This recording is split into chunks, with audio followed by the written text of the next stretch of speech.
고난과 고통에 대해서 우리가 알아야 되고 기독교인들이 이걸 해야 되는지를 좀 우리가 좀 먼저 좀 살펴볼 것 같아요.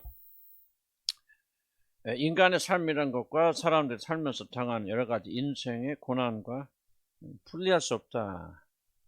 뭐 나이가 들으면 다 그렇게 생각할 수 있겠죠. 우리 나이가 들면서 인간의 삶이란 고통의 연속이다.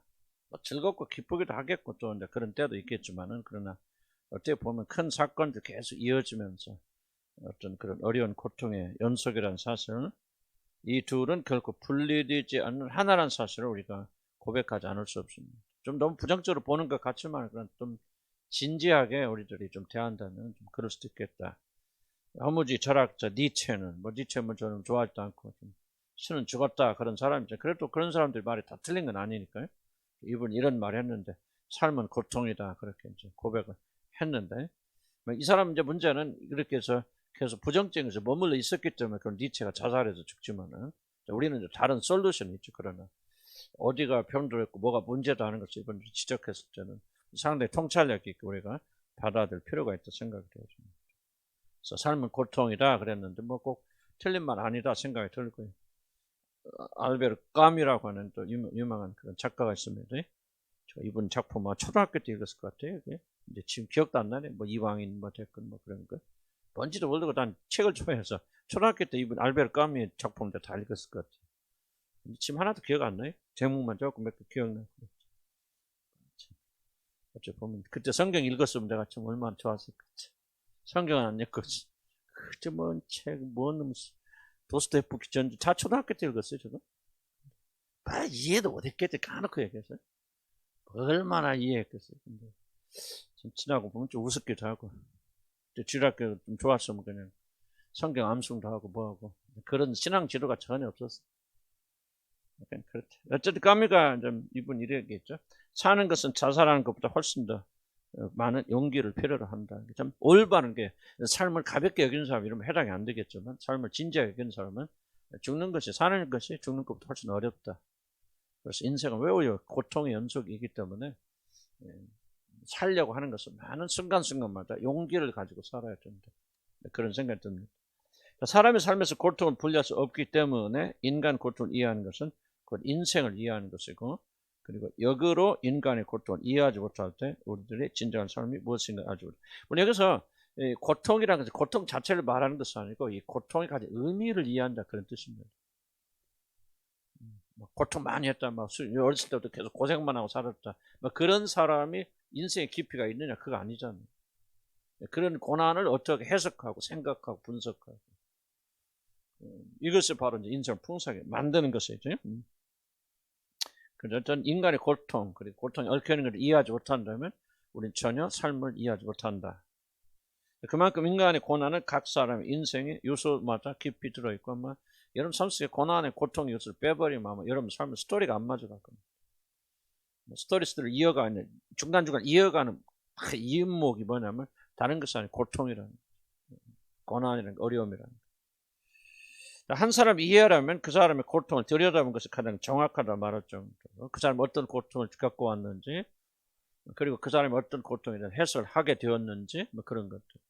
그 사람이 지나온 스토리, 결국은 이런 라이프 스토리 써보자면 전부 라이프 스토리 고통의 스토리잖아요. 어떻게 뱃속에서 때부터 시작해서 엄마 아빠가 죽고 계속 고난의 스토리잖아요. 근데 그것을 여러분이 이해하는 데 가장 정확하게. 왜 그러냐면 그런 고통이 여러분을 길들입니다. 여러분이 오늘 어떤 사람이 될 거냐, 어떻게 살 거냐는 전부 과거의 고통을 어떤 자세로 이 고통을 해석하고 싸워왔느냐가 여러분의 삶을 만들어갑니다. 그래서 여러분 이해하려면 사실은 고통 있을 때마다 어떻게 그 사람이 이 고통을 대처해왔는가, 피해가고 도망갔는가, 맞붙어 싸웠는가, 또는 위장했는가, 어떤 이런 것들이 여러분 지금 어떻게 살고 있나 그대로 적나라하게 좀 드러나요. 그래서 라이프 스토리를 이제 내가 여러분들 쓰라고, 여러분 다 써서 이제 좀 보셨고 나는 라이프 스토리 이해를 하는 것은 바로 여러분이 거기 삶이 그대로 녹아들어 있어요. 그것이 과거가 아니고 현재 여러분 형성하는 틀이 되어집니다. 그래서 그런 많은 좀 유익함이 있다, 그렇게 생각이 되어져요. 그래서 한번 여러분 써보셔야 돼. 안 쓰신 분들은 꼭 그래야 여러분이 누군가를 이해 못하면 여러분을 이해하고 있는 이해는 다 전부 뭐랄까 가상의 이해입니다. 그렇기 때문에 내가 어떻게 그 자기를 이해하는, 나도 내 라이프 스타일을 써보고 치유받고 막 그러기 전에는 내가 누군지 잘 몰랐어요. 내가 왜 이렇게 사는지 뭐 하는지 전혀 그림이 안 그려졌어요. 내 라이프 스타일을 써나가 내 지난 과거를 분석해 나가면서 내가 이런 삶을 이래서 살고 있구나, 이렇게 결정하고 이렇게 살아가는 거 하는 것이 아주 명랑하게 들어 보이니까 그때부터 교정이 가능한 거예요. 안 보이면 안 돼요. 그래서 우리 심리학자들 많이 그 주장을 하지 않습니까? 어널리시스, 분석이 곧 치료다. 자기 삶이 어떤 삶인가를 분석하면 그것이 바로 치유의 시작이 된다. 근데 나는 상당히 일리가 있다 그런 생각이 들어집니다. 그게 고통의 문제, 고통에 얽혀 있는 것들, 고통에 대한 해석. 고통 자체가 사람 변화시키잖아요. 그럼 어려움 겪은 사람이 최고로 성숙하고 성장하게? 안 그래. 고통 자체가 사람 성숙하게 만드는 거 아닙니다. 고통에 대해서 어떻게 그 고통을 해석하고 어떻게 살아왔느냐, 어떻게 대처했느냐가 여러분 더 나쁜 사람 만들 수 있고 더 좋은 사람 만들 수도 있는 거예요. 그래서 한 사람을 이해하려면 이런 고통의 문제를 반드시 보아야 된다. 인간과 고난은 분리해서 하나다 하는 거죠. 결국 고통이란 뭐야? 그 사람이 살아온 삶이 바로 그 사람의 고통이다. 이런 겁니다. 그러면 인생의 고통의 문제를 들여보지 않으면은 우리들이 자신이 누구인지, 사람이라는 존재가 도무지 무엇인지를 알지 못하게 되어집니다. 그 다음 밑에 봅시다. 우리들이 고통의 문제 외면해서 안 되는 중요한 이유 중에 하나는 뭐냐? 인간의 고통의 문제가 건강한 방식으로 다뤄질 때 우리 삶은 더욱더 풍성해질 수밖에 없다는 거예요. 굉장히 난 중요한 말을 생각합니다. 인간의 성숙은 반드시 고통을 통해서, 그래서 단단해져야 됩니다. 고통을 알지 못하는 사람은요, 편안할 수는 있지만 성숙해질 수는 없어요. 실패도 겪어보고, 쓴물도 먹어보고, 무너져도 보고, 죽음도 경험해보고, 그러면서 사람들, 물론 아까도 얘기했지만 그 고통 자체가 우리를 성숙하게 만드는 거야. 반드시 고통의 문제를 다루어서 거기서 긍정적인 걸 만들어내야 됩니다. 저는 고통 해석이라 이렇게 말하고, 더욱더 중요한 의미는 고통의 의미를 부여해요. 내가 왜 이런 고통을 당하고 있는가 의미를 부여하게 되어질 때 이 고통은 여러분 삶을 변화시킵니다. 그래서 우리는 수없이 고통 만나고 죽을 때까지 고통을 당하게 되는데 이 고통을 잘 적극적으로 긍정적으로 해석하고 달라붙지 않기 때문에 그렇습니다. 그래서 제가 제일 좀 굉장히 싫어하는 것은요, 뭐 어떤 자는 굉장히 싫어하냐면요, 뭐라고 할까, 긍정주의, 적극적 긍정주의. 어떤 일이 일어나도 괜찮아. 긍정적인 말을 하는 거, 부정적인 말을 하는 이걸 말하는 게 아니고 그 태도 있죠. 어떤 일이 일어나도 이건 아무것도 아니야, 뭐 좋은 거야, 뭔가 그냥 무시하고 사는 긍정주의는 정말로 인생을 굉장히 값어치 없는 가벼운 것으로 만들어 갑니다. 나는 굉장히 그걸 경계하고 있고요. 그래서 성경 말, 전도서도 말했으니까 마음이 어디에 있을까요? 즐거운 잔치집에 있는 것보다 지혜로운 자의 마음은 어디에 있느니라? 초상집에 있느니라. 왜 그렇게 부정적인 걸 생각? 우리 생각하면 긍정 생각, 초상적인 생각이 항상 좋은 거, 즐거운 거, 기쁘고 어떤 문제가 있을 때 아무것도 아니야, 그것도 아무것도 아니야, 과거에 그것도 괜찮아 뭐. 이게 뭐라고 할까, 좀 긍정주의라고 설명을 좀 표현은 나는 어떻게 붙일지 몰라. 모든 나는 주위에 그런 분들 계셨거든요. 우리 이제 가까운 분들 사이에도 뭐 약간 나는 그렇게 복잡한 건 난 생각 안 해. 무조건 긍정적으로 긍정적 생각 긍정하는데 그게 뭐냐면 인생의 깊이를 도피하는 겁니다. 그런 분들은 결코 성숙함을 들어갈 수 없어요. 그래서 우리가 긍정을 말할 때, 말하자면 고통의 의미를 할 때 반대되는 단어가 있습니다.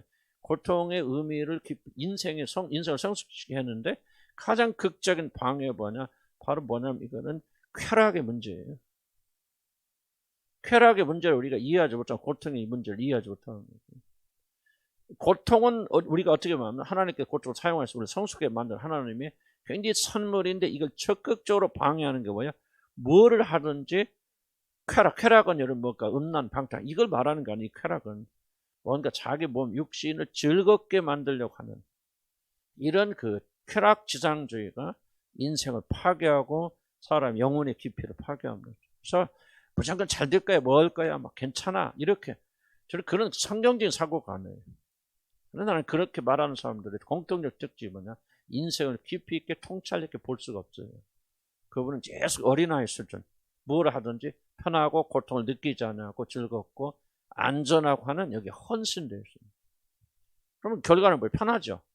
그럼 그렇게 생각, 그런 뭐 부정적 생각하지 말고 좋아, 긍정적으로 다 말하고 난 지금 부정적인 사람이 부정적인 말을 한다. 그 말을 반대되는 말이 아니고 그건 잘못된 거죠. 잘못된 거지만 무엇인지 사건을 통찰 있게 보지 않고 때로는 부정적이 될 필요도 있겠고 문제를 뚫어봐야 되고 먼저 고통을 인정해야 되는데 그거를 보지 않으려는 자세, 이걸 지금 말하는 거예요. 긍정. 이 자세는 결코 그 사람 성숙되게 만들. 고통의 문제를 이제 배워 나가면서 여러분 그게 얼마나 경박한 삶의 자세를 깨닫게 될 거죠. 그래서 무조건 부정적에서 우울하시나 그 말 하고 있는 거 아니죠. 아니지만은 다시 한번 고통을 적극적인 의미로 우리가 받아들여서 해석해야 된다. 자, 그래서 우리가 고통의 문제를 넘어서 앉는 것은 이렇게 할 때 우리 삶을 더 풍성하게 한다. 물론 짐승도 기생충도 고통 느낍니다. 지렁이 같은 것도 나 어렸을 때 소금 넣으면 막 지렁이가 막 꿈틀거리죠. 해봤어요? 나 해봤어. 그러면 막 그 재밌더라고요. 참 인간 잔인한 거지. 그 지렁이 이만 지렁한 거지. 그건 다른 거는 괜찮았죠. 또 소금 뿌려면요 그냥 발광하면서 죽어. 자, 뭐를 발견해서 지렁이도 고통이 있다는 거죠. 짐승도. 그래서 우리가 지금 연어 먹잖아요. 연어. 저는 생선은 그것밖에 안 먹어서 그것만 먹습니다. 근데 그 연어가 한 달에 한 번씩 먹는데 연어가 뭐할까 설명할까? 고통을 느낀대. 그래서 노르웨이 우리나라 연어들은 다 그 노르웨이에서 수입한 겁니다. 바다에서 잡는 거 없어. 다 양식한 노르웨이 거 깨끗하니까 거기서 양식해서 잡아오는데 노르웨이 법이 있어요. 결코 연어를 잡을 때 생채로 죽이면 안 됩니다. 법에 걸려요. 그럼 어떻게 죽입니까? 왜 그렇게 하면 돼요? 생채로 그냥 그 자리에 죽이면요 연어가 고통을 느낀대. 그래서 고통을 느끼는 것은 그건 잘못된 거야. 그럼 왜 먹어? 그것도 이해 못해서 왜 그럼 잡아먹나? 아니 근데 인간 이게 무슨 적선지. 그래서 법이 있어요. 반드시 연어를 칼로 잡을 피를 내기 전에 마취를 시켜야 돼. 그래서 비싼 마취제를 들여갖고 가스로 그렇게 마취를 시켜가지고 의식이 없어. 그때 죽여. 그러면 고통이 없이 죽을 수 있다. 소도 어차피 별거 다 희한한 짓들 많이 하는 게 인간이 하나님 안 믿으면요 내가 보기에는 완전 개판되는 개판. 개가 하나님 잘해갖고 요즘 나 우리 지금 종란천인가 가보면요 진짜 나 눈꼴 시각 나 진짜 나 개 굉장히 좋아하거든요. 개를 너무 사랑하는 사람인데 야 이건 아니지. 그러니까 하나님 떠나면 사람들 다 이상해집니다. 개가 하나님 자리에 갈 줄 알잖아. 지 엄마 아빠한테 내가 항상 말하지만 개한테 효도하는 것만큼만 지 엄마 아빠한테 효도해야 돼요. 지금 효부상 다 받을 거예요. 그런 세상이 되었어요. 아니 모든 것이 고통이 있단 말이다. 근데 중요한 게 그 사람 말 중요합니다. 그러나 인간만이 고통이 가지는 참된 의미를 발견할 수 있다. 모든 자리에 고통이 있지만 개나 돼지는 고통 의미를 발견할 수 없어요. 그런데 인간만이 이 고통이 의미가 있다는 걸 알아요. 아니 고통은 그냥 고통이 아니다. 의미가 있다. 그 의미가 있고 그 의미를 자신의 고통의 의미를 부여함으로써 자기 자신의 삶을 통해 더욱더 풍성하게 만들 때 있다. 그러니까 어떤 고난이 올 때마다 삶의 의미를 부여하는 거죠. 이게 굉장히 중요한 창조적인 행위입니다. 아담과 이브 보세요. 특히 아담에게 하나님께서 아담 창조하시고 모든 짐승을 지으시고 그 모든 짐승들을 뭐하죠? 아담 앞으로 데리고 오죠. 아담 데려오니까 뭐요? 그 아담이 한 일이 뭐죠? 이름을 지어주는 겁니다. 이거는 굉장히 중요한 통치 행위입니다. 자 보세요. 왜 이름을 짓게 만드느냐? 왜 이것이 통치 행위가 되느냐? 아담이 이름을 붙여주면은 무슨 뜻이냐면 너는 내 통치 밑에 들어간다. 내가 너를 안다. 너는 코끼리야. 너는 원숭이야. 너는 호랑이야. 그 이름을 부여하는 순간 그때부터 뭐가 가능하냐면 그것을 통치하는 경우. 난 너가 코끼리 이거 오는데 난 뭔지 너무 도무지 알지 못해. 어떻게 행동하는지도 몰라. 어떤 데 승질내 어떤 때 막 공격하고 그런 거 몰라. 나는 너를 몰라. 그럼 그 사람 무엇을 통치할 수 없죠. 이름을 안다는 것은 난 너의 모든 성품을 속속들이 알아. 너 이런 때 승질 내지, 저런 때 좋아하지, 저런 거 좋아하지, 싫어하지.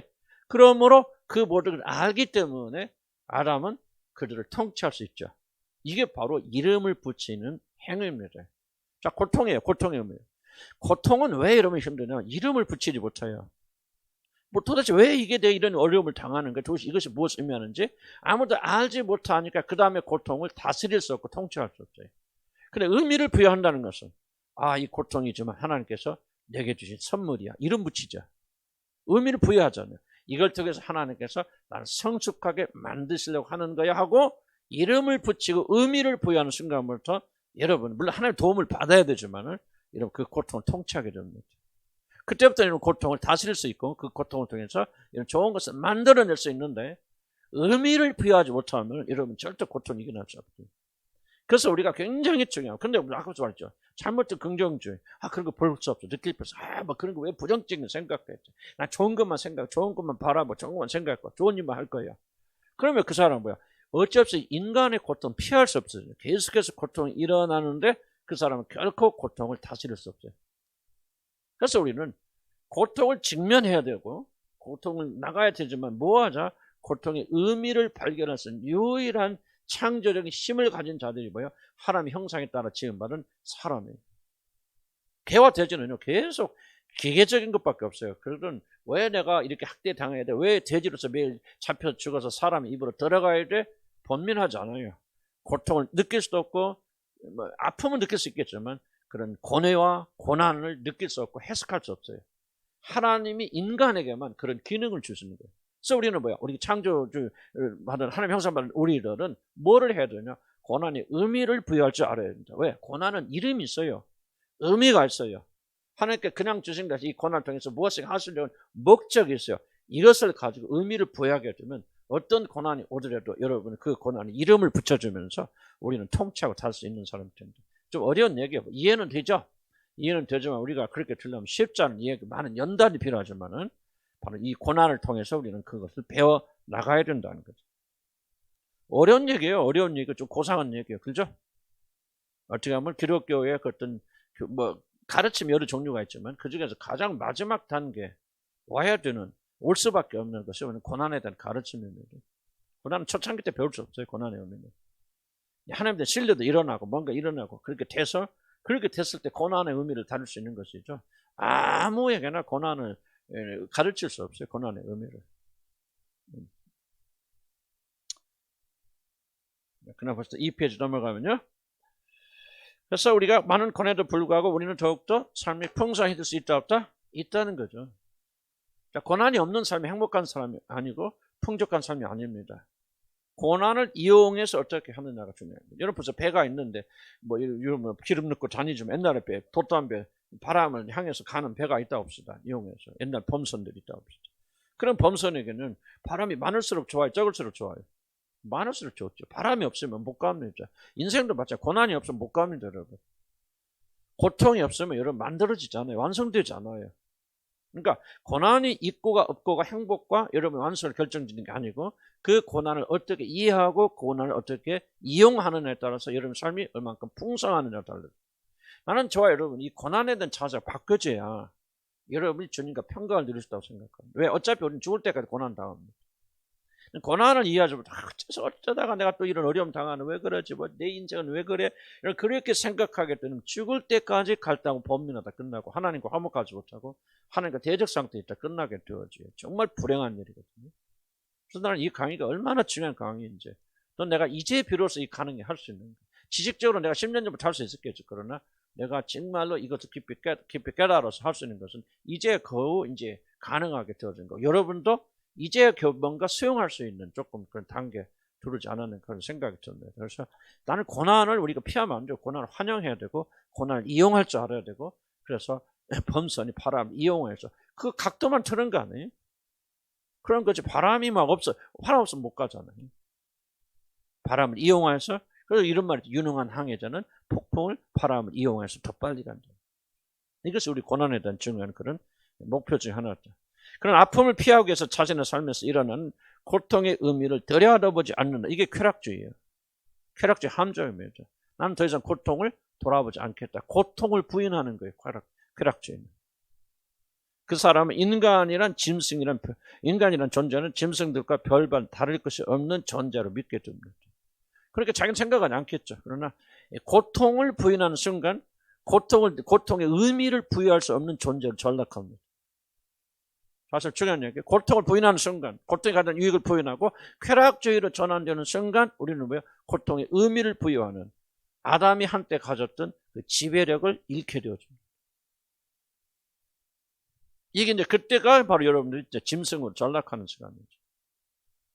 구원받은 우리들이 정치자의 그런 혁명 그리고 주님이 주신 창조자의 그 역할을 담당하려면 고난을 해석할 줄 알아야 되고 고난을 피해서는 안 된다는 거죠.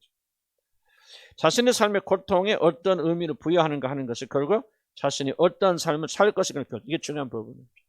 이거는 뭐 설명하기 좀 쉽지 않은 부분은 굉장히 중요한 부분입니다. 뭐요? 여러분의 삶에 어떤 의미를 부여할 것인가, 고통에 어떤 의미를 부여할 것인가가 여러분 어떻게 살 것인가 결정돼요. 왜? 여러분의 삶은 고통의 연속이에요. 고통을 피할 수가 없습니다, 여러분. 부인할 수 없어요.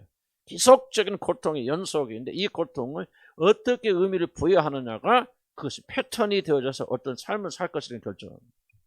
그러니까 지금 여러분 지금 현재 누리고 살고 있는 이 삶은요, 과거에 여러분이 일어났던 고통에 대해 어떻게 해석했느냐가 여러분들이 지금 이렇게 살고 있는 거예요. 과거에 뭐 그것도 고통이 있어서 난 재수가 없어서 막 그때 그냥 이렇게 생각하면 그 사람은 나는 재수 없는 사람이 하고 계속해서 재수 없는 삶을 살고 무슨 일어날 때마다 그걸 이용해서 하나님께 가까이 나가지 못하고 내가 재수가 없다고 자기 자신은 저주하면서 계속 그런 삶을 강화시켜 나갑니다. 그래서 과거에 대한 해석이 현재 삶을 결정합니다.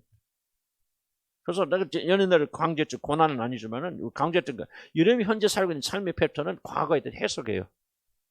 어떻게 해석했느냐가 여러분 그렇게 살아가는 거예요. 그래서 과거가 왜 중요하느냐? 과거에 매일 필요 없지만 과거를 해석해야 돼요. 과거를 해석한다면 뭐예요? 고통을 해석하는 거죠. 정말 하나님이 그 고통 속에 역사하셨다. 은혜였다. 하는 은혜였다. 참으로 하나님이 도우심이었다. 자 보세요. 이런 요셉이 완전히 과거를 해석한 틀이 바뀌잖아요. 당신이 나를 여기 팔았지만 그러나 하나님께서 나를 앞서 보내서 당신들을 구원하시려 하나님께서 먼저 나를 이곳에 보내셨나이다. 이게 과거의 역사에 대한 해석 틀이죠. 당신이 나를 미고시고 나를 죽이려고 그랬고 말이지. 형들이 그럴 수 있습니까? 원망과 불평이 그 사람의 해석의 틀이었다면은 그는 결코 국무총리 못했을 뿐만 아니라 국무총리가 됐다도 복수하는 일에 초점 맞춰서 그래 끝났겠죠. 그러나 해석의 틀이 바뀌어버리니까 거기서부터 용서가 나오잖아요. 그로부터 사랑이 나오잖아요. 그래서부터 원수들을 대접하는 게 나오잖아요. 현재 내가 오늘 어떻게 살 것인가는 과거를 어떻게 해석하느냐가 이런 현재 오늘 삶에 영향을 주지 못한다면요, 그런 과거를 우리가 올바로 해석하지 못한 것들이에요. 그런 의미에서 우리가 라이프스토리가 될까 봤더니 과거를 직면하는 거죠. 막 그걸 해서 막 우리가 지어봐서 그러자는 것이 아니고 적어도 지금 우리 수준에서는 이 과거를 해석한 틀이 뭐냐 그 말이죠. 그게 오늘 여러분의 삶을 지배하고 다스리는 거죠. 어떻게 삽니까? 무슨 말인가 이해하죠? 장님께서는 삶이 이제 적용이 돼야죠 나가지만은 그래서 과거에 매일 필요 없어요. 과거에 감정에 매일 필요도 없고요. 어디까지 감정이 있고.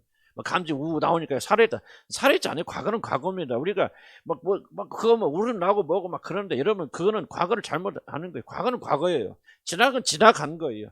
그런데 과거에 영향을 주는 것이 아니라 과거에 대한 여러분의 살아있는 해석이 오늘 여러분 삶에 영향을 주거든요. 그럼 과거를 바꾸려면 뭐를 바꿔야 되냐? 해석을 바꿔야 돼요. 틀을 바꿔야 돼요. 자 보세요. 다시 요셉으로 들어가서 요셉이 과거에 그렇게 혼자 팔리고 뭐하고 억울하게 죽을라다 살고 그런 서울음 있었어요 없었어요? 있었죠. 그 나가서 통곡하면 울잖아요. 그렇지만 그의 행동은 뭐예요? 그렇다고 해서 그들 복수하지 않잖아요. 살리잖아 오히려. 그들 후손들까지 먹여 살리잖아. 왜? 과거를 해석한 하나님이 하고 하나님이 개입돼 들어오잖아요. 하나님의 선하신 목적이 여러분 자기 과거의 고난 속에 있었다는 걸 발견한 거 아니에요. 하나님이 참으로 선하신 목적을 가지고 나에게 이런 고통을 주셨다 하니까 이 해석 틀이 바뀌어 보니까요. 감정은 남아있지만은 뭐합니까? 달리 행동하죠. 이해가요? 그러니까 과거를 생각할 때 씁쓸한 말도 있고 마음도 있고 실패에 대해서 아픈 마음도 있고 그거 부인할 필요 없어요. 그리고 그것이 있다고 해서 여러분 반드시 그 아픈 대로 살아갈 필요도 없는 거예요. 해석만 달리하면 되죠. 지속적으로 해석해야 됩니다. 지속적으로 여러분 고난의 의미를 부여해야 돼요. 뜻이 있었다. 이 고난은 하나님의 깊으신 뜻이었고 하나님의 선하신 목적이 있었다. 이 아픔을 통해서 그래도 마음 아파요. 힘듭니다. 그것도 부인하면 안 되죠. 과거의 실패를 생각해서 기분 좋다. 그건 푼수떼기요. 그건 치유된 사람이 아닙니다. 여전히 아파요. 치유된 사람은. 그러나 그 감정이 여러분의 삶을 지배하지 못한다는 거죠. 여러분 그 감정이 여러분의 삶을 오늘 지배하고 있다면 여러분 치유가 안 된 거예요. 무슨 말이 가죠? 그러나 감정을 가질 수 있고 실패의식을 가질 수 있고 수치심을 가질 수 있어요. 그러나 그것이 여러분의 삶을 지배한다 하면은 여러분 과거에 사로잡힌 거예요. 그러나 그 지배하지 못하도록 하나님께서 우리 새롭게 해석하면 더 이상 우리는 과거로부터 해방되는 그런 사람으로서 살아갈 수 있다는 거죠. 가장 중요한 게 자신의 삶의 고통에 어떤 의미를 부여하는가 하는 것이 결국 자신이 어떤 삶을 살 것인가를 결정한다는 거예요. 인간은 자기 고통에 의미를 부여할 수 있는 유일한 피조물이기 때문에 이걸 아까도 강조했어요. 이걸 꼭 믿으셔야 됩니다. 여러분은 무슨 능력이 있느냐? 이제 구원 받아서 더욱더 회복됐겠죠. 자기 고통에 의미를 부여할 수 있는 유일한 피조물이기 때문에 인간만이 인간 고통을 극복할 수 있는 유일한 가능성을 가진 존재입니다. 하나님을 도우시면 절대적으로 우리가 기본적이니까 설명할 필요 없고 인간만이 자기 고통을 인간 고통을 극복할 수 있는 그렇겠다. 잘 기억하시기 바랍니다. 고통 자체는 없앨 수도 없고 피할 수도 없고 부인할 수도 없습니다. 이게 삶의 현실이에요. 여러분 죽을 때까지 그럼 고통 당합니다. 나이 들어보세요.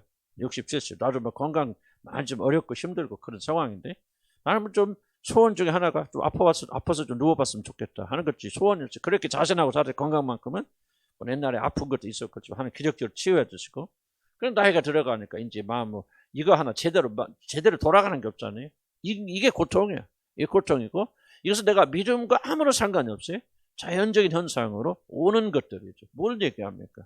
그럼 고통은 원치 않는다고 해서 피할 수 있는 게 아니에요. 그 고통은. 원치 않는다고 해서 여러분 사라질 수 없는 거 아니에요. 없앨 수도 없고 피할 수도 없고 여러분 고통은 죽을 때까지 여러분 동반자로 살아야 됩니다. 무엇을 다루냐? 우리가 할 수 있는 유일한 것이 뭐냐? 그 고통에 의미를 부여하는 거예요. 이름을 붙이는 거죠. 그래서 그 고통과 더불어 살아요. 따라서 한번 해볼까요? 고통과 더불어 살죠. 이게 제가 강의하는 굉장히 핵심적 요소 중 하나입니다. 고통과 더불어 살아야 돼. 그리고 고통을 친구 삼아서 우리가 더욱더 영적으로 전진해 나가야 됩니다. 그래서 우리 겉사람은 날로 후패하고 부패하지만은 내 속사람은 날로 새로 간다 할 때 그냥 가만히 있어서 기름 부으시 임하고 성령 능력이 임해서 그렇게 된다는 뜻이 아니에요. 나는 사도 바울이 그 성경에 다 기록되지 않았지만 지금 내가 말하고 있는 많은 것들이 그의 삶 속에서 이루어졌을 것입니다. 사도 바울 인간이잖아요. 그 고통, 사도 바울 책 보세요. 그가 쓰는 걸 보면 고통에 죽는 때까지 고통이잖아요. 우리가 상상할 수 없는 말로 다 없는 고통을 받았잖아요. 그런데 그 가운데서 어떻게 그가 속사람이 날로 새로워질 수 있었겠느냐? 난 그 대답은 이것밖에 없다 생각해요. 고통의 그런 의미를 찾았다는 거예요. 성경 보면 그가 쓴 글을 보면 다 나오지 않습니까? 괜히 주신 게 아닌데 의미가 있다. 이걸 통해서 나를 더 깨우치 뭐하시고 하나님 더 알게 하시고 뭐하시고 그리스도에 남은 고난을 내 몸에 채우기까지 더 고통을 원하지 않네. 자학주의 자가 아니에요. 그래서 그 사람의 속사람은 날로 강건해졌다. 그러니까 우리가 고통을 인해서 우리가 어렵게 되죠. 겉사람이 부패하고 나가지고 여러분 지금 뭐 건강을 막 자랑하고 다니지만 모르겠죠. 우리 교육 보면 다 건강한데 특별히 청진자 잘못 무지무지 건강한테 거기도 한번 아파보는 게 소원이야? 70 대박 그 소리가 나오는지 장사 없어요. 나의 앞에서는. 난 농담 진다. 장사 없습니다. 장사 없어. 그렇지만 하는 그때 이제 고통은 피할 수 없어. 그래서 고통과 친구되고 우리 그리스도는 뭐예요? 사도 바울처럼 고통을 적극적으로 활용해서 주님께 더욱더 가깝게 나가야 됩니다. 자, 우리들의 문제는 뭐예요? 고통을 피하려고 하는 것이 문제예요. 자, 보세요. 고통을 피하려고 위해서 뭐 합니까? 노력하죠. 고통은 이만해. 그런데 이 고통을 피하기 위해서 왜 내가 이런 고통을 당하는가? 이런 거 이게 뭐야? 막 그러면 안 되지 하고 이 고통을 부인하고 이 고통을 피하기 위해서 만들어내가는 이것이 더 큰 고통을 일으킵니다. 고통의 주범은 어떻게 보면요. 고통 자체가 아니에요. 고통을 부인하는 우리 자식 때문에 오는 이게 바로 이 고통의 주범. 여러분 다 오는 고통의 주범. 이거 안 하면 고통은 쉽게 다뤄지거든요. 참고 견디면 되는데 이거를 부인하고 해서 발버둥 친단 말이죠. 고민하고 잠도 못 자면서 왜 나는 이런 삶을 살아야 돼 이렇게 고통을 당해야 되나 막 씩씩거리지 보고 그걸 어떻게 하면 될까 막 계산하고 뭐하고 막 노력하고 그래도 안 되면 또 실망하고 또 절망하고 고통을 부인하기 위해서 일어난 이 노력 때문에 여러분 고통하는 거예요. 고통은 받아들여야 돼요. 고통은 임브레스 한다고 내가 껴 안아야 돼. 내 것으로 받아들이면서 고통의 의미를 부여하면서 고통 안에서 고통과 함께 살아가면서 고통을 통해서 우리가 연단되고 단련되고 정련되고 또 발전해 나가야 돼요. 그러면 고통의 문제는 정말 쉽다는 말은 표현은 아니지만은 그러나 얼마든지 우리가 고통 안에서 우리가 성장할 수 있는 방식이 있다. 고통을 부인하는 방식이 여러분의 삶에 어려움을 가지고 있습니다. 나는 거의 대부분 예외 없어요. 저를 포함해서 고통을 부인하는데 헌신되어 있다.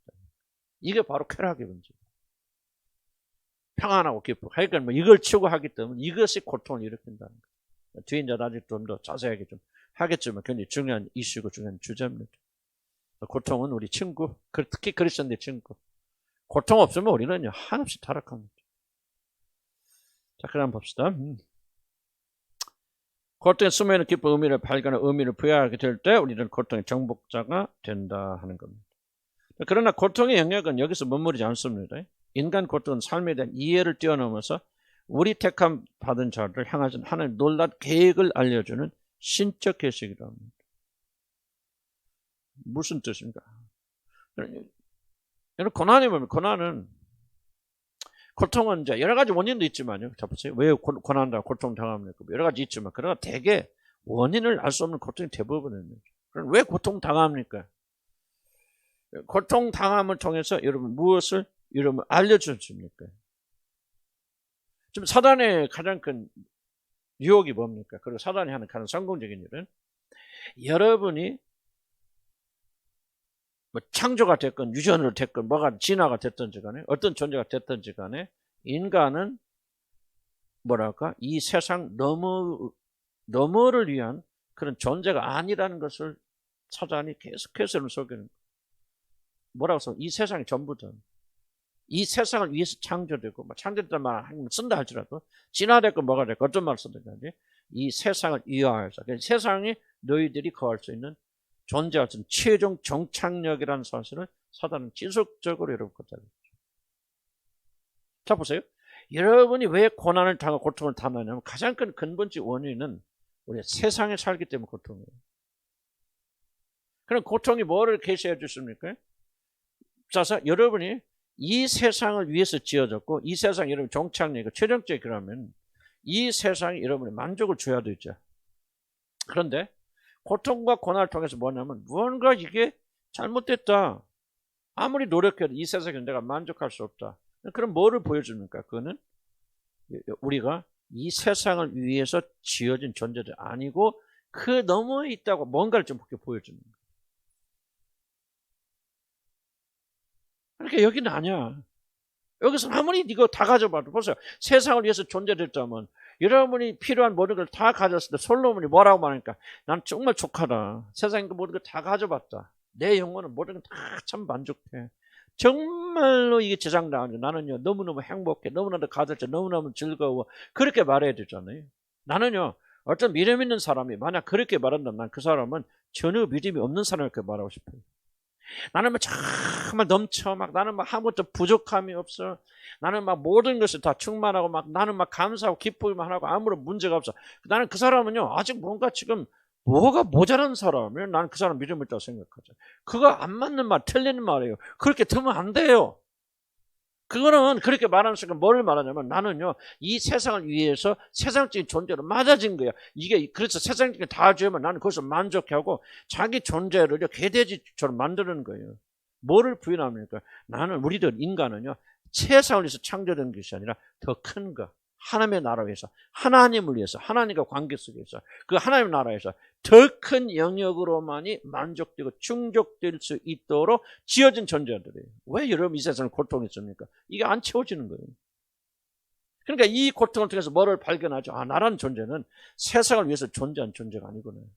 세상의 그 어떤 것으로 결코 만족할 수 있는 그런 존재가 아니구나 하고 뭐 하게 됩니까? 뭔가 더 큰 세계를 동경하게 되고 하나님을 동경하게 되는 그 길이 있잖아요. 그런데 어떤 사람들은 그걸 부인한다는 것은 나는 그래서 여러분이 아무리 믿음 좋아도 항상 여러분은 목말라야 됩니다. 이게 정상이라고 생각해요. 기본적으로 감사해. 그런데 그나 다 가져도 내 마음 여전히 공허해져. 이렇게 돼야 정상 아닙니까? 나 행복하지 않아. 이 사람이 모르는 거다. 행복하지 않아. 뭔가 나는 부족해요. 뭔가 여러분들이 모자라야 돼.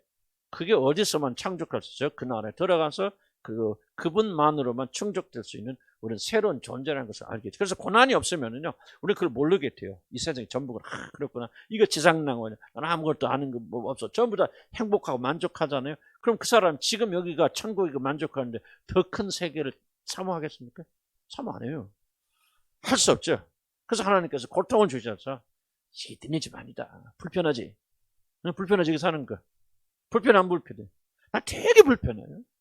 그래서 나는 정말 이게 참 죄송하지만 우리 아들 있어 죄송하지만 나는 모든 게 정리 빨리 갔으면 좋겠어요. 산다는 자체가 고통이 나는. 난 자학주의자라 그런 게 아니에요. 자학주의라 그런 게 아니고 나는 이게 뭔가 나하고 안 맞아 이 세상은. 뭐 좋고 나쁘고 없어. 뭐 나가 뭐 욕심내고 사는 거 아니니까 뭐 이 세상 살만해요. 그런데요 나는 막 죽겠어요 이 세상 사는 것 자체. 왜 이건 나하고 안 맞아 이 나라는.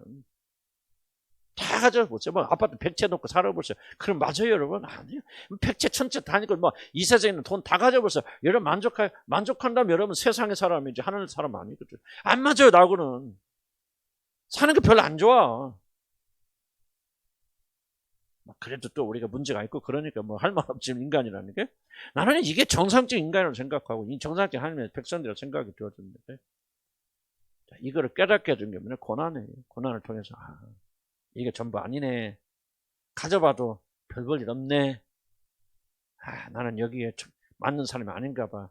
저쪽 나라 사람인가 봐. 하고 다 가져도 내려놓고 저쪽 나라 사모하고 주님 사모하고 그걸 통해서 만족하는. 아멘. 고난이 없다면 이렇게 안 된다는 거죠. 그래서 고난은 뭐냐? 여러분 우리 택한 백성들이 향할 수 하나님 놀란 계획. 너희들은 하늘나라 백성이다. 이 땅에 가서 절대 만족할 수 없단다고 우리 가르쳐 주시는 건 나중에 이제 좀 더 깊이 우리가 다룰 겁니다. 그래서 신적 계시를 통해서 하나님이 고난을 통해서 알려주신다. 인간의 고통의 문제를 올바로 이해하는 것은 우리에게 인간의 고통 안에 담겨 있는 인간을 향하신 하나님의 놀라운 목적을 발견하게 주는 그 목적이 앞에서 말하는 거죠. 하늘나라 예수 그리스도를 통해서 하나님만이 우리 모든 걸 채워줄 수 있는 특별한 존재란다 너희들. 우리는 어디서 왔어요? 저 별 하늘에서 온 사람. 이게 중요한 거죠. 명예하게 태어난 것 같아도 우리는 하늘에서 온 사람. 그러니까 그 나라 갈 때까지 만족하지 않아요. 물론 하나님 안에서 우리가 땅에서도 만족할 수 있죠. 그래야 되죠. 그건 궁극적 만족은 아니에요. 잠깐 이렇게 맛볼 수 있는 거지. 그래서 우리는 항상 우리 영혼 속에는 세상의 것으로 만족할 수 없으니까 하늘의 것을 만족하죠. 하늘의 것을 만족하지 않는다는 거죠. 세상 살만하다는 얘기지. 여기 좋아. 그런데 우리가 거룩한 불만족 주님께 주셔서 고통을 통해서 그렇게 만들어 갔습니다. 이것이 우리들이죠. 인간 고통. 그 다음에 인간 고통에 담긴 하나님의 깊은 뜻을 발견하고 그 뜻을 이루기 위하여 자신의 삶에 주어진 고통을 감내할 때 참고 견딜 때 우리는 하나님과의 극적인 만남을 이룰 수 있습니다. 우리는 다른 것이 아니라 인간의 깊은 고통 속에서 하나님의 얼굴을 마주 대하게 됩니다. 우리는 축복받고 좋고 잘 될 때 하나님의 얼굴을 본다는데 전혀 그렇지 않아요. 성경적인 사상은 고난을 통해서 하나님의 얼굴을 마주 대하게 됩니다. 그래서 욥은 세상적인 축복이 아니라 그가 모든 걸 가지고 있을 때 물론 그런 믿음 좋았고 범죄하지 않았고 정말 뭐 어디에 내놔도 빠질 수 없는 그 믿음의 사람이었지만은 욥은 세상 축복이 아니라 자신의 삶에 주는 고통 모든 것을 다 잃게 되어졌을 때 하나님을 진정으로 만났습니다. 그래서 뭐라 말해요? 같이 읽을까 시작. 내가 주께 대하여 귀로 듣기만 하였사오나 이제는 눈으로 주를 배웠나이다. 욥이 자신의 눈으로 직접 살아계신 하나님을 배울 수 있었던 것은 바로 자신이 모든 것을 잃은 고난 때문이었어요. 고난은 욥에게 없었더만요. 욥은 결코 이 말을 못하죠. 하나님의 얼굴로 보는 마주 대하는 얼굴을 직접 마주 대했다 그런 뜻은 아니죠. 내가 이해하기는 하나님을 좀 더 깊이 이해하게 되는 것은 나는 그렇게 표현하는 게 좋다고 생각해요. 꼭 막 하나님 나타나서 말했을 때 하나님 막 사람 모습 오셔서 욥 앞에 나타나서 그랬다. 이거는 우리 상상이고요. 나는 전혀 그렇지 않다고 생각해요. 다만 이것을 표현하는 것은 뭐냐 눈으로 직접 욥이 하나님을 보았다라고 하는 말 아니죠. 왜냐하면 이 말과 상충되는 말이에요. 하나님은 누구든지 볼 수 있는 빛 가운데 가시고 그를 보는 자는 다 살 수 있다 해서 죽는다 해서 죽었다 그 말이죠. 이런 모세조차도 하나님 얼굴 못 보잖아요. 그래서 그 뒤로 지나가는 광채로 뒤에 모자로 막 그 영광의 끝만 봐도 그 너무 지나치고 바위턱에 숨기시고 두 손을 눈 감으시고 그리고 지나가시는데도 이런 모세가 영혼 변해가 되고 그렇게 되잖아요. 그러니까 욥이 내가 하나님 얼굴을 비웠다고 말했을 때 그런 식으로 하나님을 비웠다는 말은 안 해요. 해설도 할 필요가 없죠. 그렇다면 뭐예요? 하나님을 좀 더 깊이 이해하게 되었다라고 하는 그런 표현이라 저는 그렇게 생각이 되어집니다. 어쨌든 뭐 그 표현대로 빌린다면 욥이 자신의 눈으로 직접 살아계신 하나님을 배울 수 있었던 것은 바로 자신의 모든 걸 잃은 고난 때문에 그가 하나님을 더 깊게 알게 되었다는 거죠. 고난은 욥의 눈을 열어 하나님을 보게 만들었습니다. 여러분 꼭 믿으셔야 됩니다. 여러분 눈을 열어주는 주여 내가 눈을 열어서 여러분 보게 해주세요. 여러분 그거는 뭐냐면 주님 내가 더 고난 많이 받게 해서 더 많이 깨져서 육신에 보는 게 죽었고 그래서 영적인 눈이 열려서 하나님 보게 하십시오라고는 그런 거 똑같은 그런 기도예요. 고난을 하나님 보게 한다. 자, 이런 고난과 고통을 욥이 당하지 않았더라면 그는 하나님에 대하여 듣기만 하는 간접 지식을 가진 하나님에 대한 정보 소유자. 나는 뭐 아직까지 저도 정보 소유자에 불과하다고 생각합니다. 보기 원하면은 여러분 하나님 보기 원합니까? 욥이 보았던 식으로 하나님 보기 원합니까? 원해요, 안 해요? 한 사람밖에 없죠. 하나님 보기 원치 않습니까? 원하죠. 거듭난 사람이 보기 원치 않는데 그런 말 가능합니까? 거듭났고 성령 안에 계시면요, 그 사람 자동적으로 그런 열망이 있습니다. 하나님 알고 싶고 더 깊게 보고 싶고 그거는 뭐 그런 게 없다면 거듭나지 않은 거지 그 사람은. 근데 중요한 것은 뭐냐? 이제 우리가 뭐예요? 고난을 피하면서 하나님 알려고 보기도 하니까 거기가 사단이 끼어드는 거예요. 하나님 알려면요, 고난 받는 걸 기쁨을 아시고 고난과 함께 더불어 살아야 돼요. 고통을 적극적으로 고통을 이해하면 달라붙고 고통을 친구 삼지 않는다면 여러분 하나님 결과 없었죠. 여러분 보고 그래서 이게 어렵다는 거죠. 왜? 하나님에 대한 열망이 없다면 하나님 알고 싶은 열망이 없다면 고난은 아무 의미가 없죠. 아니 하나님 알고 싶은 열망이 없어. 지금 나는 뭐야? 내 행복과 내 안전을 깊이 헌신하고 있어. 이게 여러분 신앙이라면. 여러분이 고난에 대해서 적극적인 자세를 가질래 가질 수 없죠. 왜? 동기는 하나님에 대한 사랑인데 그 사랑이 없어요. 하나님 더 알고 싶은 열망이 없어. 난 이 세상 살면서 조금 하나님 덕 봐서 좀 편하게 살았으면 좋겠어. 행복했으면 좋겠어. 우리 자녀들이 잘 됐으면 좋겠어. 왜 그 사람이 고난의 길을 들어가요? 안 들어가요. 그래서 강의 못하는 그 사람들한테 소귀의 격리거예요. 한쪽 길에서 한쪽 길로 나갈 수밖에 없는 거죠. 그런데 뭔가 여러분이 거듭난 사는 자녀가 돼서 성령 여러분 계셔서 이런 마음이 점점 더 하나님을 깊이 알고 싶은 열망, 욥처럼 하나님을 얼굴을 마주 대하고 열망이 여러분이 자라고 있다면은 이제 그때부터 고난에 대한 강의가 가능한 거죠. 왜? 이게 가장 소중한 것이 1번으로 자리 잡혔잖아요. 그 다음에 다른 것을 희생할 준비가 되는 것이죠. 그런데 이게 하나님 하는 것이 하나님을 더 깊이 하는 것이 여러분 지금 설명 목적으로 자리 잡혀 앉았는데 어떻게 여러분 지금 소중하게 여기는 것을 포기합니까? 못하지. 그래서 이게 다 내가 왜 이 고난에 대한 강의는 맨 마지막에 나오는 믿음의 단계 언제로 올라간 사람 이외에는 안 된다는 이야기가 바로 이런 것. 흉내는 낼 수 있지만 그건 중요한 게 아니에요. 정말 이런 것들 왜 이 가르치는데 어렵냐면 말 자체가 어려운 거 아니에요. 고난뿐만 아니라 모든 것도 그렇죠. 정말 그것을 원하는 상태에 들어가 있습니까? 하나님이 가장 소중한 분이십니까? 그런데 아까 우리 그 천연수자매 간증 오전에 얘기는 간증을 하더라고요. 천연수자매. 정말 남편 지금 하나도 안 변해. 지금도 계속 고통이고 나는. 근데 눈물로서 이렇게 고백하더라고요. 그런데 그걸 통해서 자기를 변화시키는 하나님께서. 그러면서 하나님만을 사모하는 사람을 만들어갔습니다. 그래서 지금 자기는 뭐야? 남편이 자기한테 얼마나 잘했냐 보았는데 이게 이슈가 아니라 참 놀라운 고백을 하더라고요. 정말 제가 그 고백 중에 감격했어요. 이야, 나는 그게 신앙의 올바른 길이었어요. 근데 왜 그게 가능하냐? 왜 고통이 문제가 안 되고 보세요. 인간의 최대 헌신을 뭐냐면 고통에서 벗어나는 것이 우리 안전에서 배웠잖아요. 1번의 목적이 1번의 목적. 왜 근데 그게 변화가 되냐? 뭐가 먼저 오니까 하나님에 대한 열망이 자리 잡혀 되어지니까 이제 그 고난도 고통도 차라리 내가 고난 받으면 하나님 더 깊이 안다면 바꿔지잖아요.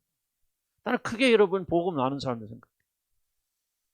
누가 믿음 있고 없고 난 그 얘기를 하는 거잖아요. 그 스토리만 우리가 본다면은 나는 그게 복음을 아는 거죠. 복음에서 들어가는 거죠. 하나님의 열망 생겨나면 그 다음부터 계속 기도 받고요. 나도 몇십 년 걸치 기도 받고는데 지금도 고난과 고통 싫어요. 나는 솔직히 인간은 60년 고통 받고 싶지 않아요. 나. 그렇지만은 이렇게 기도할 수도 있죠. 나는 할 많은 것이 가장 중요한 목적이니까. 주님과 친목과 중요한 거니까. 내 남편 안 변해도 괜찮습니다. 계속 내가 핍박받아도 괜찮고 직장에 나가서 무시당해도 주님 좋습니다. 주님 나는 그걸 피하기를 원치 않아요. 아마 그걸 통해서 내가 주님 얼굴을 직접 보기를 원합니다.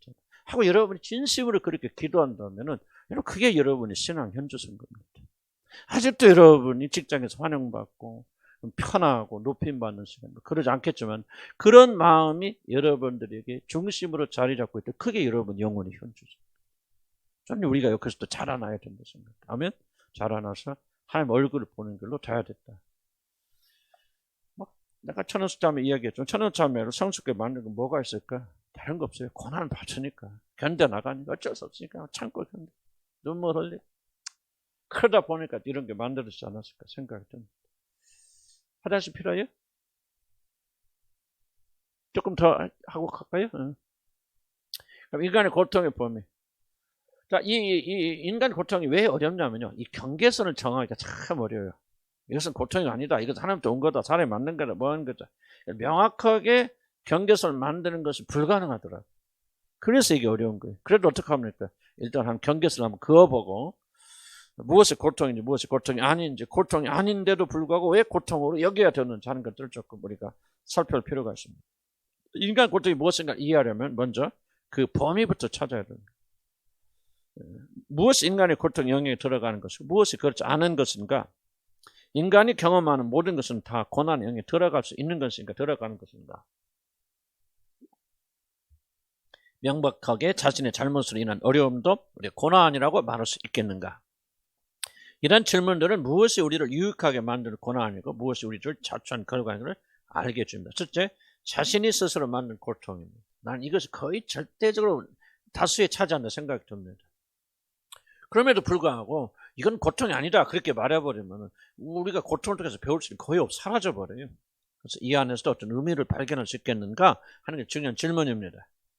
자신이 스스로 만든 고통이란 자신이 당하고 있는 모든 고통의 책임을 자신이 스스로 져야만 하는 자신 스스로에게 책임이 있는 고통을 말해요. 고통이고 아프니까 힘든 거지만 그 책임의 소재가 전적으로 하나님에게 있는 것도 아니고 부모에게 있는 것도 환경에 있는 것이 아니다. 나 스스로에게 있다. 예를 들자면 운동 부족. 우리 교회에서 제일 건강한 게 누군 것 같아요? 누가 제일 건강한 거예요? 서선수님도 건강해요? 내가 볼 때는 정현 성도님 제일 건강하신 것 같아요. 제일 약한 게 누군가? 그 집 딸 같아. 그래 많이 건강해졌어. 내가 굉장히 건강해졌어. 우리 교회 와가지고 정말 그래서 내가 지난번 걷는 거 보고 내가 흐뭇해한 거지. 힘내. 어쨌든 정현 성도가 왜 건강합니까? 그분은 내가 이 얘기 들어봐서 천회 때부터 산 탔대요. 산에 다시 건강관리 굉장히 잘하시고 요즘은 이제 코로나 때문에 이거 못 하시는데 이 전까지만 해도 1시간, 2시간까지 꼭 운동하시고 요즘 운동하시지? 걷기라도 하시고 그렇게 하니까 건강한 거예요. 그분 따님은 난 잘 모르겠어요. 그지 합니까? 그러니까 좀 건강해졌어요? 할렐루야. 그러니까 왜 건강해질 않냐면 여름에 이 친구가 참 반팔로 왔는데 아무렇지 않아. 기억나요? 전에는 반팔 입고 어쨌든 자 보세요. 제가 뭘 말씀드렸으냐 잘 들으세요. 인간의 책임의 영역에 맡겨주신 것은 하나님 개입 안 하십니다. 이게 철칙이죠. 자 인간의 책임 영역 중에 예를 들면 건강도 하나님 인간의 영역 주신 거예요. 우리가 운동 안 한다. 또 뭐야 몸에 좋지 않은 것을 계속 먹는다. 아무거나 먹는다. 아침에 야식 또 팀이 있어요. 야식 드시는 분들 계셔서 야식을 부지런히 드신다. 이혼자면 요즘 야식 해요? 대답이 없는 거 보니까 하시는 것 같아. 그러면 저분들은 건강을 잃게 돼 있어요. 뭐 잃다기보다도 건강할 수가 없어요. 야식. 나도 살이 찌는 것은 내 책임이에요.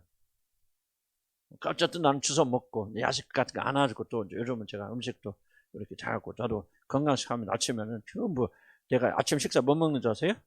당근 그다음 뭐지? 그다음에 또 옥수수 그다음에 뭐냐 빨간 거 뭐지? 비트루트 또 그다음 파란 것도 길쭉한 거 이렇게 샐러드 같은 거 샐러리 그다음에 또 이렇게 찐 거 뭐지 그게 이렇게 뭔가 연속사네 삶아서 먹는 거 있잖아. 그것만 먹어요. 그리고 치즈 한쪽하고 그거 왜 안 먹어 아침에? 뭐 건강 얼마나 좋은지 잘 모르겠어요. 조금 좋아지겠죠. 근데 나도 이제 사실 할 말이 없어. 살을 빼야 되는데 살을 잘 못 빼고 있죠. 운동도 했다. 그러니까 내가 건강이 안 좋다는 말을 가지고 누구한테 책임전 가수가 없어. 하나님 내게 책임을 주셨는데 내가 책임을 담당하지 못한 부분들. 그래도 나는 나름대로 조금 이제 해나가니까 옛날보다 좀 나은 것 같기도 하고. 자, 이런 영역을 말하는 거예요. 그럼 여러분 건강이 안 좋아서 고통을 당하지. 누구한테 잘못했단 말이에요? 이런 한번 질문 던져보시라고요. 모든 것이 하나님 책임입니까? 환경의 책임입니까? 왜 하나님이 이런 거 역사, 내가 무엇을 먹든지 하나님 은혜를 주셔서 건강해 주셔야 될 건데 왜 하나님 그렇게 안 왔습니까? 인간 책임 영역으로 넘겨주신 것은 하나님이 방치했습니다. 어떻게 좀 그렇지 않고 긴급적으로 하실 때로 있겠지만 그런 하나님 방치했습니다. 가난하게 사는 많은 분들은 라이프스타일 때문에 가난합니다. 부지런하지 않네요. 뭔가 노력하고 힘쓰고 전략해야 되는데 항상 뭐가 문제냐면 수입보다 지출을 초과합니다. 그럼 빚은 늘어나게 되어 있죠. 예를 들자면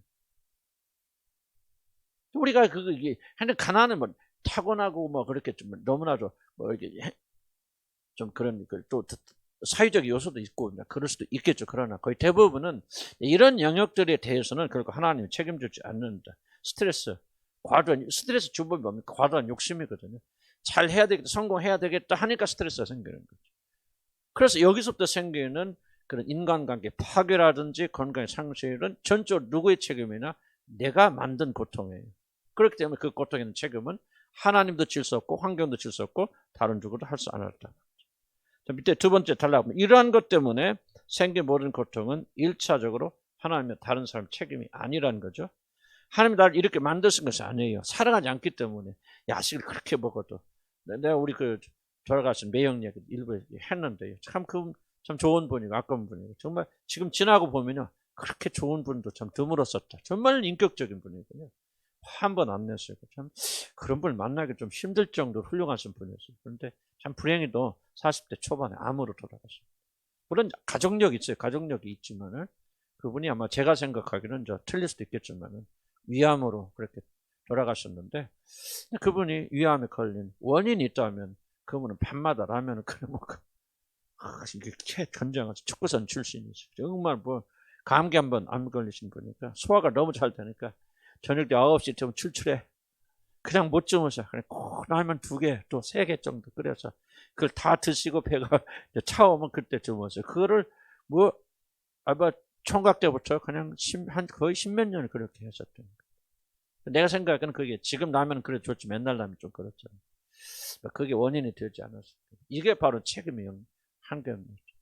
누구도 그 탓을 할 수 없다 하는 거죠.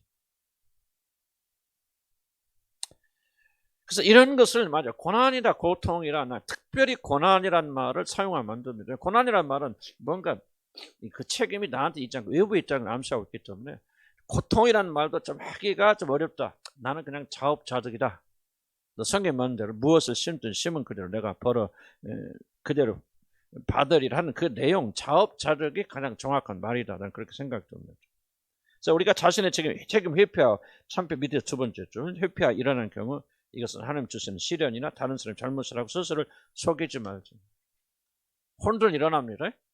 왜 하나님 내가 그렇게 했기 때문에 그런 그때는 우리가 변명하지 말고 원망하서는 안 됩니다. 그렇게 안 하려면 라이프스타일을 고쳐야죠. 그래서 1번에 해당되신 분들은 유일한 방법은 해결책은 라이프스타일을 바꾸는 거예요. 안 바꾸면 그대로 이렇게 살게 있고 고통이다. 내가 지금 뿌린 씨앗을 4페이지 넘어갑니다. 거두고 있을 뿐이고요. 이러한 원인으로 인해서 발생한 모든 고통은 자신의 몫이기 때문에 결코 다른 자들에게 책임을 전가하거나 원망, 불평하시면 안 됩니다. 내가 잘못한 거.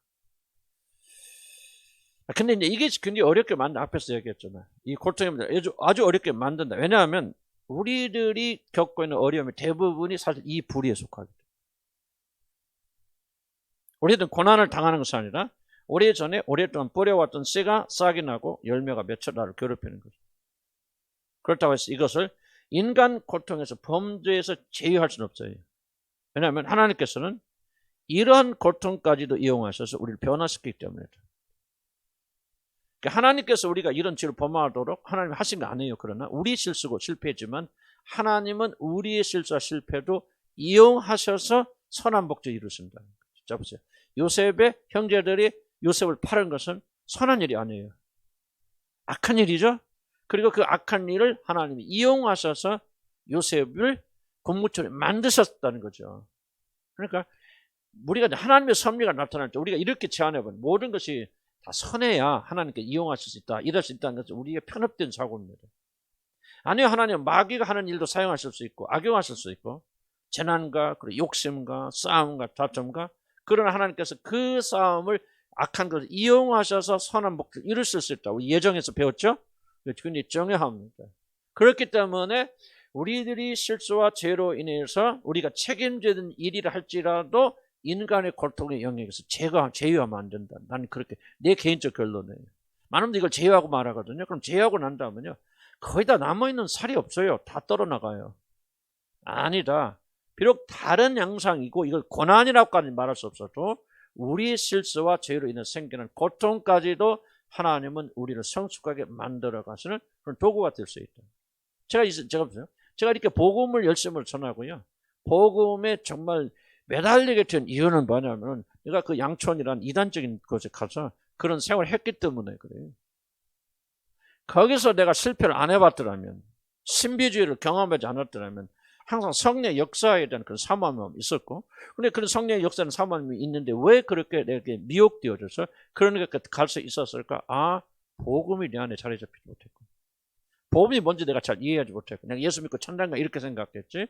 그렇게 하면서 내가 벗어나왔고, 그리고 내가 이 복음에 매달리게 되어지고 내가 제2의 회심을 경험할 정도는 바로 그 실패가 주 원인이었다.